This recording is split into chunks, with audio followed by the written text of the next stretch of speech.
Hola, bienvenidas, bienvenidos al resumen semanal de noticias que comienza con estos adelantos. Miles de evacuados y daños graves dejó el paso del huracán Iota por Centroamérica y Colombia.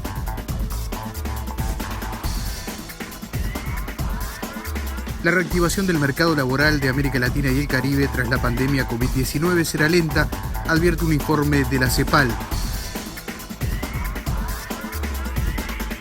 Francisco Sagasti asumió la presidencia de Perú en medio de una fuerte crisis política.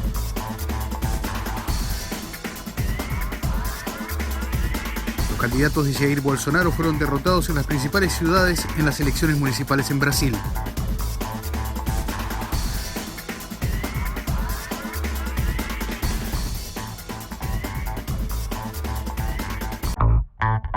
En nuestro editorial de hoy recibimos a Rafael Freire, secretario general de la CSA, y su visión sobre la coyuntura política de las Américas. Na realidade, são meses, outubro, novembro. En realidad, estos meses de octubre, noviembre y diciembre fueron de mucho movimiento en las Américas. El primer elemento que debemos entender es que el proyecto neoliberal no se presenta como alternativa de estabilidad política, económica o social para nuestra región. El segundo es que nosotros tenemos, además del impacto de las políticas neoliberales de la ola conservadora, los impactos de la pandemia. Y felizmente, el movimiento sindical está en lucha para transformar esa realidad y tenemos victorias importantes en nuestra región. La victoria electoral en Bolivia, por ejemplo, derrotando al golpe, la victoria del plebiscito en Chile, la derrota de Donald Trump en Estados Unidos y la derrota de Bolsonaro en las elecciones municipales de Brasil demuestran que los sectores populares pueden sí derrotar a ese proyecto y crear alternativas. Por eso nosotros del movimiento sindical, de la CSA, estamos además de firmes en lucha, sumados a otros sectores sociales y demostrando que sí se puede vencer. Con la unidad de los sectores políticos, con la unidad de los sectores progresistas, con la unidad de la izquierda y con el movimiento sindical, afirmando el sindicalismo sociopolítico, no solamente vamos a garantizar los derechos laborales, sino que también los derechos sociales y políticos y la democracia en nuestra región. Por eso, la CSA ve con mucha expectativa y de manera positiva las victorias en Perú. Vamos a terminar el 2020 con victorias importantes. No tengo duda que en el 2021 todos aquellos que maltrataron a la pandemia, aquellos que atacaron a los derechos laborales y aquellos que atacaron a la democracia van a pagar caro. Y el 2021 será un año con grandes cambios en las Américas. 2021 é o ano da virada nas Américas. El impacto de la naturaleza, volvemos a hablar de un huracán que afecta a Centroamérica, en este caso Iota, que ha llegado dejando a su paso devastación.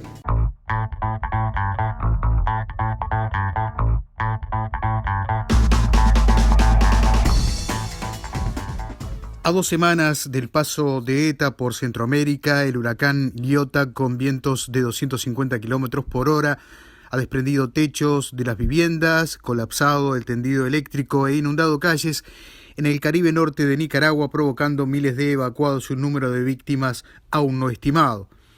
El lugar donde tocó tierra Iota, en Nicaragua, está aproximadamente a 29 kilómetros al sur de donde el huracán ETA golpeara como huracán de categoría 4 el 3 de noviembre pasado. Tras entrar en Nicaragua, Iota se transformó en tormenta tropical con nivel 2 en la escala Saffir-Simpson, informó el pasado martes el Centro Nacional de Huracanes de Estados Unidos. Esto significa que se producirán fuertes lluvias que podrían provocar deslizamientos e inundaciones a su paso por Honduras y otros países de América Central. Antes de transformarse en huracán, Iota fue una importante tormenta que afectó una parte de Colombia, concretamente Cartagena de Indias.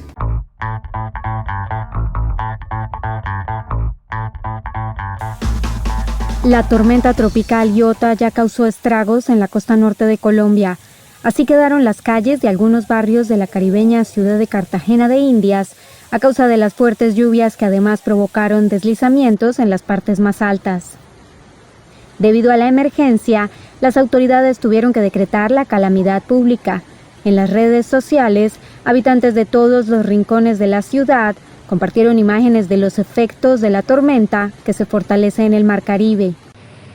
Los lugares más emblemáticos de la meca del turismo colombiano quedaron gravemente afectados en medio de la lenta recuperación que la ciudad ha tenido tras el impacto económico de la pandemia de la COVID-19. Según el alcalde de Cartagena, William Dow, por las fuertes lluvias que se han prolongado por más de 24 horas, hasta el 70% de la ciudad está inundada e incluso en algunas zonas han ocurrido derrumbes que tienen en vilo a los habitantes de varios barrios. La tormenta tropical Iota continúa este sábado su desplazamiento hacia Centroamérica, una región que no se recupera todavía del impacto de ETA y que el lunes puede estar sufriendo los estragos de una Iota convertida en un huracán durante el fin de semana. La actual temporada de lluvias ha afectado además el municipio de Dabeiba en el departamento colombiano de Antioquia, donde murieron 3 personas y 16 más están desaparecidas por los deslizamientos que han provocado. Otra de las regiones afectadas por esta situación es el selvático departamento de Chocó, fronterizo con Panamá, donde hay inundaciones de al menos una decena de municipios.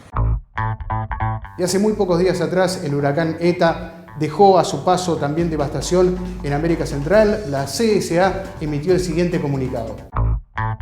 El comunicado señala, en momento que sus países atraviesan los graves efectos del paso del huracán ETA en la región del Caribe y América Central, que han ocasionado pérdidas de vidas humanas y destrucción de infraestructura social y productiva. Como en anteriores fenómenos climáticos en la región, las consecuencias económicas y sociales son dramáticas para la población en general y las y los trabajadores y trabajadoras y las organizaciones sindicales en particular. En este sentido, nos ponemos a la disposición de nuestras organizaciones afiliadas para acompañar las iniciativas y necesidades que puedan estar presentando a partir de los efectos del huracán. En particular, solicitamos nos informen sobre qué medidas consideran sean necesarias para apoyar a la población en general, atender a las estructuras sindicales y a la dirigencia de las centrales. Más allá de las limitaciones que tenemos en medio de la pandemia del COVID-19 y las urgencias que nos impone, la CSA tratará de canalizar las demandas que reciba y responder a ellas en la medida de las posibilidades de manera directa y en coordinación con la CSI. Momento de hacer una pausa en las noticias, ya venimos con más.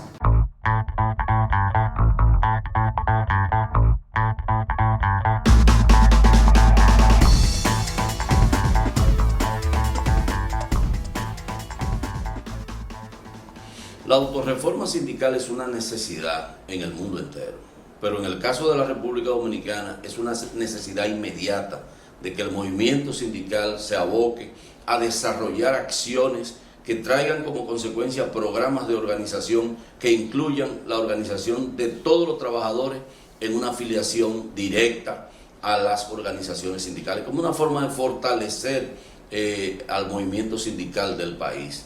Nosotros vemos muy bien ese impulso que la CSA le está dando a la autorreforma sindical, porque es una necesidad no solamente en nuestro país, sino en toda la región. Los sindicatos no pueden seguir organizando sindicatos de empresas, tenemos que organizar sindicatos de rama de la industria, sindicatos que aglutinen a todos los trabajadores de un mismo sector para darle mayor capacidad de negociación, de mejores contratos colectivos y de mejores condiciones salariales y de vida para los trabajadores y trabajadoras organizados en todo el mundo. Nosotros creemos en ese proyecto, lo estamos asumiendo. Claro, es una tarea difícil porque hay una cultura sindical en nuestros países de organizar sindicatos por empresas, pero poco a poco nosotros tenemos que ir rompiendo esa cultura y entrando a ese proyecto de autorreforma sindical tan necesario para los trabajadores y las trabajadoras del país.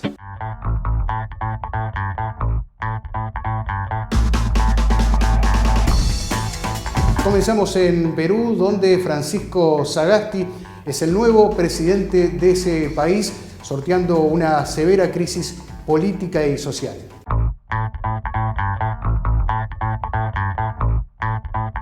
Familiares y amigos se despidieron de los jóvenes Inti Sotelo y Jack Pintado, fallecidos por la represión policial en la protesta del sábado que tuvo lugar en Perú. Filas de dolientes dieron el pésame a los familiares de ambos jóvenes en los velatorios instalados en los populares distritos de Rímac y San Martín de Porres antes de que los féretros partan a los camposantos. Los jóvenes son considerados héroes dentro de las movilizaciones porque precisamente el presidente Merino renunció a su puesto como mandatario peruano al día siguiente que ocurrieron los hechos de la muerte de estos dos. El Parlamento dedicó también el lunes un minuto de silencio por la muerte de ambos jóvenes antes de votar por el nuevo presidente legislativo, que será a su vez el sucesor de Merino en la presidencia de la República. Inti falleció por heridas de perdigones electoras y Jack Pintado, de 22 años, murió por el disparo de perdigones de plomo en el rostro, cuello y brazo que le ocasionaron la muerte casi de inmediato. Los familiares esperan que se realice justicia y que los responsables paguen por los fallecimientos de estos dos jóvenes que tenían su esperanza en las movilizaciones para un Perú mejor. Vamos a seguir hablando de Perú, en este caso recibiendo a Martín Clavijo, quien es el presidente de la Comisión de Asuntos Internacionales del Frente Amplio de Uruguay. Primero que nada, desde nuestra solidaridad, desde el Frente Amplio, con el pueblo peruano movilizado, ¿no? Un pueblo peruano luchando en las calles por su futuro y por la grave situación que atraviesa, como decía Perú, a nivel institucional. Un pueblo que fue reprimido cuando el gobierno violó toda norma internacional como es el derecho a la manifestación pacífica.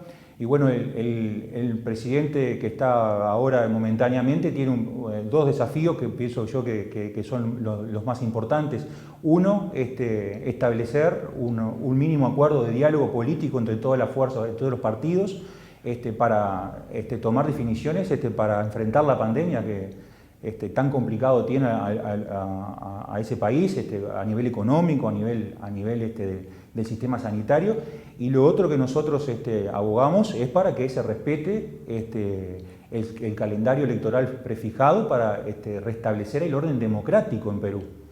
Eso yo pienso que son los dos grandes desafíos que tiene el pueblo y obviamente se aclaren los hechos de represión y se culpen a los actores materiales de los hechos que ocasionó dos jóvenes muertos y personas desaparecidas que hasta el día de hoy no se sabe su paradero, ¿no? Y vean ustedes este informe de la CEPAL de hace muy pocos días atrás que habla de una muy lenta reactivación post-pandemia.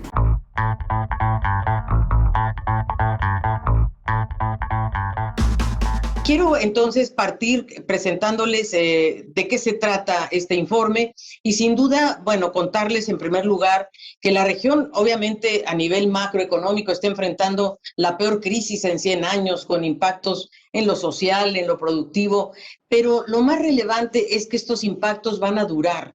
Esta va a ser una crisis más larga de lo que todo el mundo ha pensado.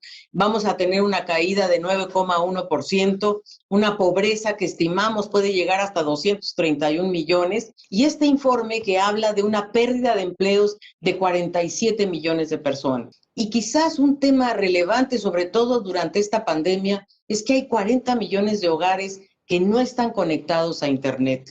Y bueno, todo esto nos lleva a una década perdida realmente en relación al PIB per cápita. Hemos hecho 3 escenarios. Si tuviéramos una tasa de crecimiento de la actividad económica de 3%, nosotros podríamos alcanzar los mismos niveles de 2019 en 2023. Pero si la región crece a una tasa promedio, como lo hizo la última década, de 1,8% del PIB, apenas llegaríamos a los niveles de 2019 en 2025. Ahora, si creciéramos a la tasa del último sexenio, de los últimos 6 años, que fue de 0,4%, nos tardaríamos incluso más de una década. Los grupos más afectados han sido los que, por el tipo de labor que desempeñan, no pueden realizar teletrabajo, como mujeres que, además de sufrir caídas en el empleo, debieron retirarse del mercado laboral para realizar tareas de hogar y cuidado. Muy golpeados resultaron los trabajadores informales, afectados por la prohibición de circulación y la menor capacidad de los hogares de contratar trabajadores y los sectores relacionados con el comercio, manufactura, construcción y servicios como turismo, restaurantes y entretenimiento. También los trabajadores jóvenes que recién se insertan al mercado laboral por la falta de generación de nuevos empleos, los de menor calificación en general en empleos más informales y de necesidad de proximidad física y quienes laboran en las micro, pequeñas y medianas empresas. Las mujeres han sido más afectadas por la pérdida de empleo y la caída en la participación laboral, dijeron al presentar el documento. El informe dedicó un capítulo al trabajo de los jóvenes durante la crisis de la COVID, destacando que se ha afectado fuertemente el empleo de quienes están entre 15 y 24 años, sobre todo aquellos que llegan al mercado laboral por primera vez. Según datos de 4 países de la región, Brasil, Chile, Costa Rica y Paraguay, el empleo juvenil cayó menos 7,8% en el segundo trimestre de 2020, con relación al mismo periodo del año anterior, y entre los mayores de 25 años la caída fue de menos 7,3 puntos porcentuales. Efectos de la pandemia: más de 5.700 trabajadores y trabajadoras confinados en Malasia.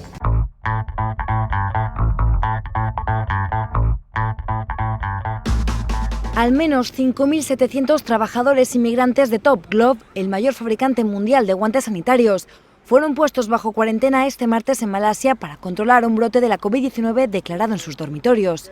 La empresa señaló que la medida de las autoridades sanitarias afecta a sus instalaciones en Meru, una ciudad situada a unos 39 kilómetros al oeste de Kuala Lumpur, y que se mantendrá hasta el próximo 30 de noviembre. Además, precisó que la medida solo afecta al 27% de sus 21.000 trabajadores y que sus fábricas en Meru continuarán operando con capacidad reducida. Los trabajadores inmigrantes se han visto especialmente afectados por la pandemia en Malasia, que suma más de 48.000 infecciones y 313 muertes por la COVID-19. Top Glove también se ha visto salpicada por una polémica después de que Estados Unidos prohibiera en julio la importación de esos guantes fabricados por sus subsidiarias por supuestos abusos laborales, aunque la empresa alega que ya han sido solucionados. Con 41 fábricas en Malasia, 4 en Tailandia, 1 en China y Vietnam, la multinacional es la mayor productora de guantes médicos con más de 90.000 millones de piezas al año. Mientras tanto, en el terreno económico, la producción industrial en China tuvo un importante crecimiento por 7º mes consecutivo y cerró con un 6,9%.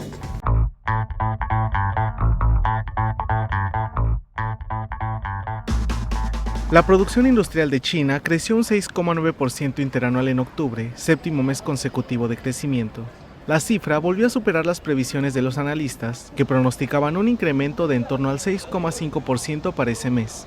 Entre las 3 principales categorías en las que la Oficina Nacional de Estadística divide el indicador, destaca el crecimiento de la industria manufacturera, que aumentó un 7,5% interanual. Además, las industrias de producción y suministro de electricidad, calefacción, gas y agua aumentaron un 4% interanual en octubre y la industria minera un 3,5%. Entre los productos cuya manufactura avanzó más, destacan los vehículos eléctricos, los equipos de generación de energía o la maquinaria industrial.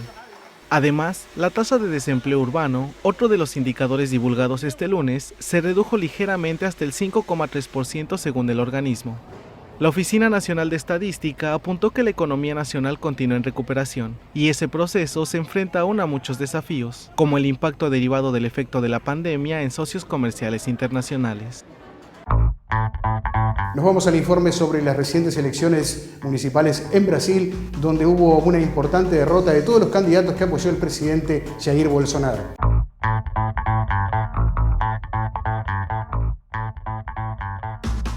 Los resultados electorales de las principales ciudades brasileñas muestran la derrota de los candidatos apoyados por el presidente Jair Bolsonaro, favoreciendo a los aspirantes del centro y la derecha moderada. De acuerdo a los resultados publicados por el Tribunal Superior Electoral en Sao Paulo, la urbe con más electores del país, con casi 9 millones, tomó ventaja el actual alcalde Bruno Covas del Partido de la Social-Democracia Brasileña, PSDB, con cerca de un tercio de los votos. Solo 2 capitales del país, Fortaleza, capital de Ceará, región noreste, y Río de Janeiro, contarán con 2 candidatos bolsonaristas en la disputa por la alcaldía en la segunda vuelta. Luego de que se dieran a conocer los primeros resultados electorales que marcaron la derrota de sus candidatos, Bolsonaro eliminó de sus redes sociales un post de días anteriores en el que pedía a sus simpatizantes que votaran a diversos candidatos en las ciudades del país. Última pausa y ya venimos con más noticias.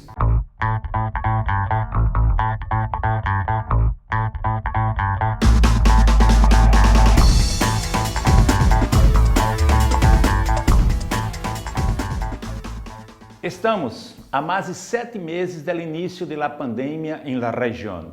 É momento diferente, porque já há claridade sobre os impactos da pandemia. Pero aún não entendemos a magnitude total destes impactos.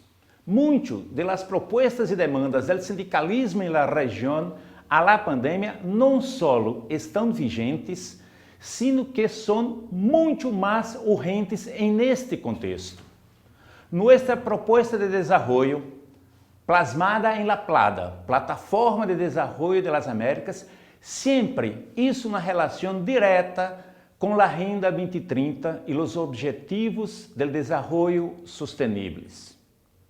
Neste momento, estamos comprometidos a poner uma ação sindical na região em defesa não somente de La Plada, mas em la aplicação da Agenda 2030 aqui em las Américas e os objetivos do desenvolvimento sustenido contenido nesta agenda. É muito importante que toda a recuperação depois da pandemia e a agenda sindical tenha não somente a nossa proposta de desenvolvimento, mas uma relação direta com a defesa de los ODS.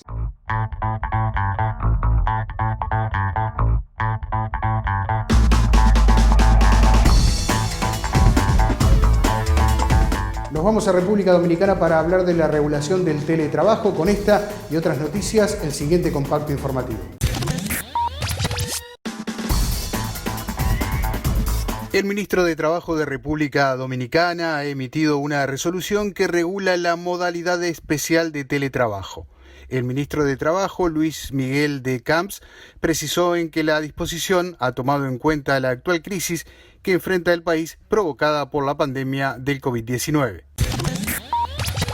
La CUT de Brasil y Forza lanzaron Industrial Brasil. La nueva asociación unificará las discusiones y acciones sobre política industrial de las confederaciones de trabajadores de la industria. El esfuerzo conjunto se basa en Industrial Global Union, el sindicato mundial de trabajadores de la industria. Del 25 al 27 de noviembre, la Sociedad Científica Latinoamericana de Agroecología realizará el 8º Congreso Latinoamericano de Agroecología bajo el lema Agroecología, Identidad Latinoamericana, tejiendo el territorio, transformaciones urgentes para la vida. Las inscripciones podrán realizarse hasta el 22 de noviembre a través de la página web del Congreso www.agroecologia2020.com. 20 de noviembre, conmemoración del Día de la Conciencia Negra. Carol Dártora, la recibimos en este momento, concejal negra electa por Curitiba.